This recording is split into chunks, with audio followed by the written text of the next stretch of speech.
Vice President, good afternoon, General Assembly.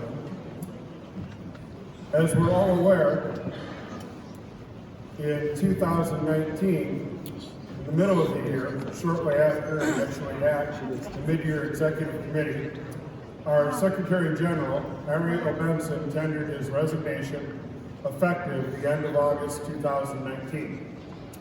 In accordance with the Constitution, President Alex then selected the SG Search Committee. The committee constitutionally is made up of the President, Alex, one of the two most recent past presidents, and he selected his IPP from the Philippines, Brian Lim, two other individuals at the President's discretion. He selected 2011 JCI President and current JCI Foundation Chairman, Kentaro Harada, and myself. And then the Constitution requires the Secretary General.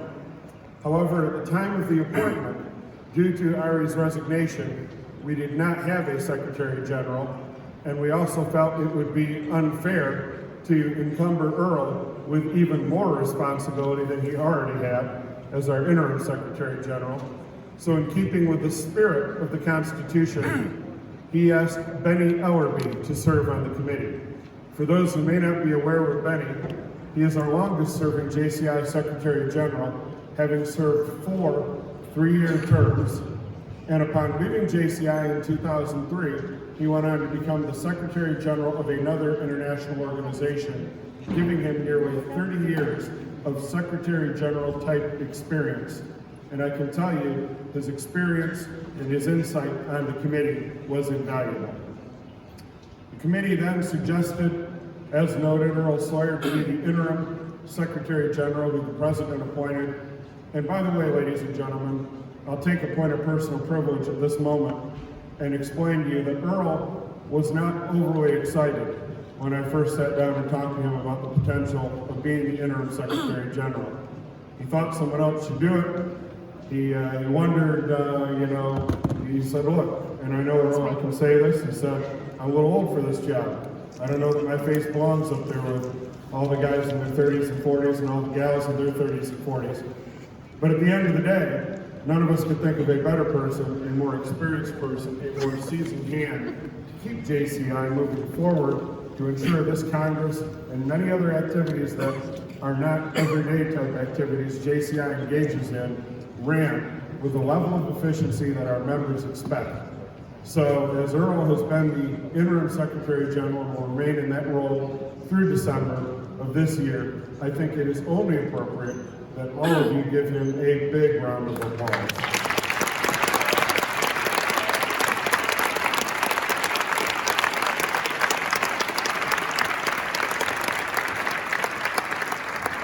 He's not the type of guy that seeks out accolades, but I can tell you he's put in a tremendous amount of hours and been extremely effective during this transition period. The committee then went to work and conducted a global search. And by that I mean we not only advertised it within JCI so that any of our members and alumni would be aware of the opening, but we also advertised it in several nonprofit and NGO association organizations around the world. That netted us, after approximately 3.5 weeks of soliciting resumes and CVs, approximately 75 applicants from nearly every corner of the world. It's a lot of work and a lot of reading. So the committee started doing just that. We worked, we read, we talked among ourselves, we talked in groups, and we had committee meetings via Skype, via WhatsApp, and cut that initial 75 that were interested in this position down to 12 that we felt were above and beyond the best of the best. We then went right back to the drawing board and did an even deeper analysis of those 12 resumes and CVs and cut to a final 5 candidates. The final 5 candidates were then each interviewed by the committee via Skype for between an hour and an hour and a half, depending on the individual and how the conversations went, so that we could get a very good handle and understanding, not only on their background, but for the vision they would have in serving JCI as Secretary General. We thought we would probably be able to make a decision after that phase of the interviews, but we knotted ourselves with 3 final top candidates, and again, went back to reviewing and taking a deep dive on these 3 candidates.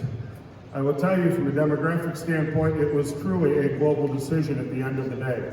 We had 1 candidate who resided in Asia, 1 candidate who resided in Europe, and 1 candidate who resided in the United States in our final 3 that we were down to. I would note that 2 of them were gentlemen and 1 was a lady, and I would also note that all 3 of them had JCI experience at some level, which the committee thoroughly discussed. We considered if we bring someone in from the outside, maybe they will have some fresh points and fresh ideas, things along those lines.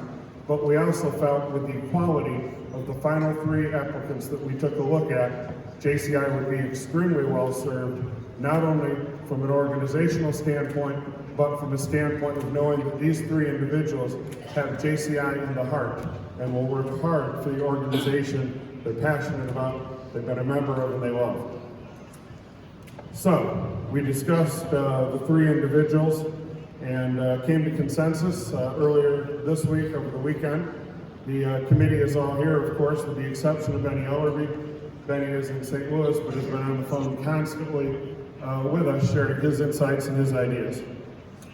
So, to the point, the candidate we selected is a candidate that has, of course, a bachelor's degree and a master's degree in economic and political science. The candidate is an entrepreneur with global clients, someone who truly understands the global world that we live in, and will have no problem adapting to serving and working in an effective manner in any part of the world, having had global clients in branding, strategy, and importantly, in my opinion, sales, so that the person can act on the ideas they have with generating more non-dues revenue to better serve the members.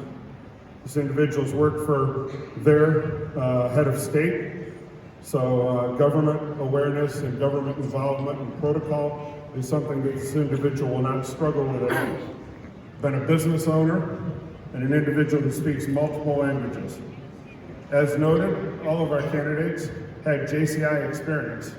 The candidate we settled on had the most significant JCI experience of the final 3 candidates we considered. The individual has been a member of JCI since 2003, serving as a local president, a national president, a managing director of a COC for a conference, a JCI vice president, and a JCI executive vice president. The individual has attended 21 congresses and conferences, again, lending invaluable experience and insights that we felt the other candidates would not necessarily be able to match. Of course, that candidate also graduated the JCI Academy and has attended many other international events. Some of you may have figured out who I'm referring to already, but for those of you who haven't, please join me in welcoming on the stage the recommendation of the JCI Secretary General Search Committee from Monaco, Mr. Kevin Hinn.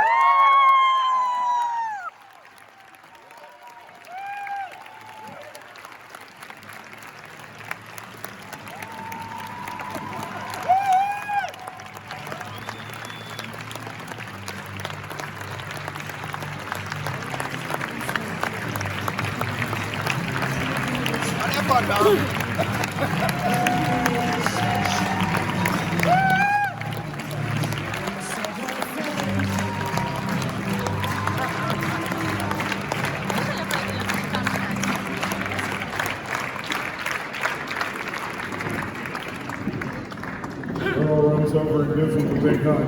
You know, Earl's been doing such a good job. I'll stand next to you if you don't mind. Consider him anyway. I was afraid Earl would kill me. Folks, it was not an easy decision. We had an extremely talented pool of candidates, and Kevin stood out without question. It's only appropriate at this point, before we take the vote to ratify the decision of the selection committee, that we give Kevin an opportunity to share some thoughts. Ladies and gentlemen, Kevin Hinn.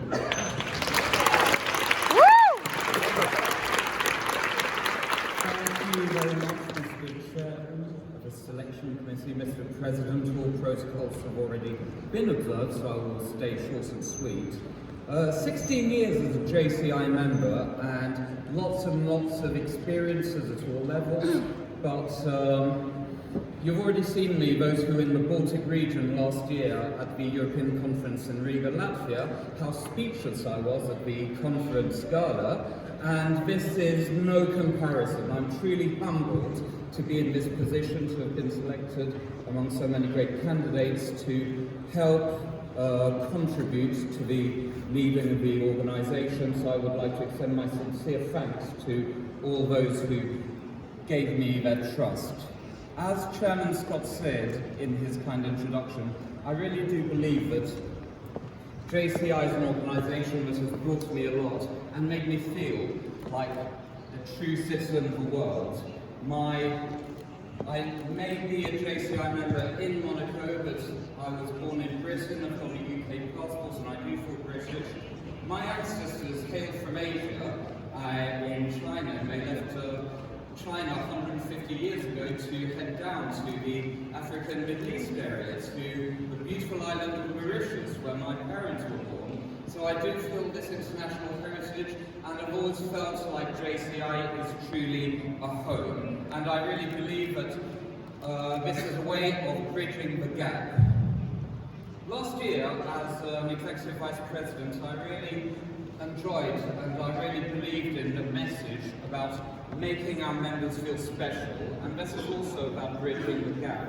It's the message that presidential candidate Itai passed earlier about bridging this gap between the members, and not forgetting that the members are the top of the pyramid, and it's something that I fully subscribe to, and I believe that we will bridge the gap also between that is perceived to exist between headquarters and between the members on the ground, between headquarters and the national organisations, because I truly believe as a member that it is the members on the ground and the local presidents who deliver the impact every day.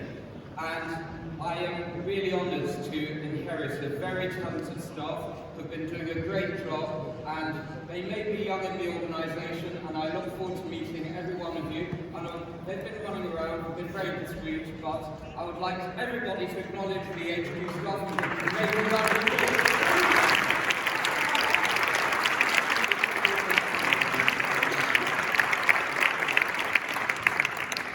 Indeed, our goal will be to make the members feel special, and we will serve all of you, the board of directors, the appointees, the national presidents and the local presidents, to help generate the impact to provide growth. I won't go into technicalities about what we intend to do, but of course my business experience and the experience of the team is something that I will build on in order to maintain a very tight ship on the finances of the organisation. We will put a big focus on partnerships and non-dues revenue, notably corporate sponsorships, and I will totally align with what the presidential candidate explained. Finally, I would like to say that one thing that I value the most, and I believe that we will inculcate in the new team, is the issue of transparency and accountability within the organisation. This begins today, this will begin tomorrow, so if you have any questions over the next few days whilst I'm here and you want to talk to me and discuss what we intend to do, I will be here for you, and I will be here to discuss things and to explain what we intend to do together, and we all work as a team. Headquarters will not be seen as different from the board of directors, and we will all work as part of a big JCI family, which we will lead on to more 103 at least, 104 extra years of success. And believe me, as I always say, the best is yet to come. Thank you very much.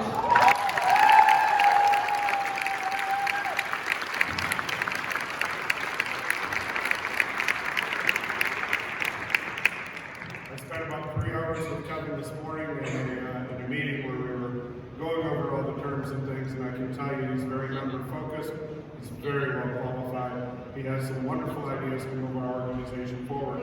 And with that, Mr. President, I certainly thank you on behalf of the committee for the privilege of service and the opportunity to work in this capacity, and I would ask that you entertain a motion to accept the recommendation of our selection committee and ratify with a vote of the General Assembly as is required per JCI Constitution.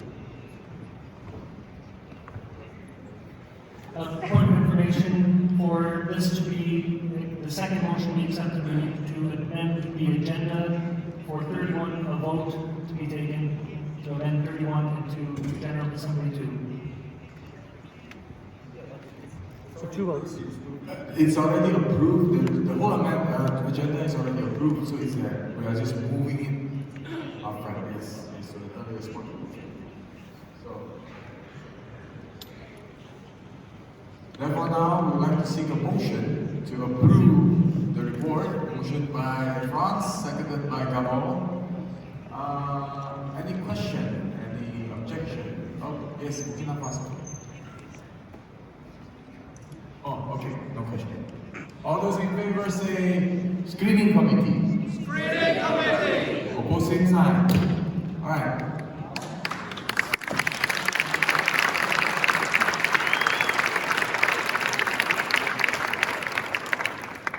Now seeking a motion to ratify the appointment of the new Secretary General effective 1st January 2020. Bulgaria, seconded by Monaco. Monaco! Monaco. Any questions? Seeing none. Objections? Seeing none. All those in favor say congratulations. Congratulations!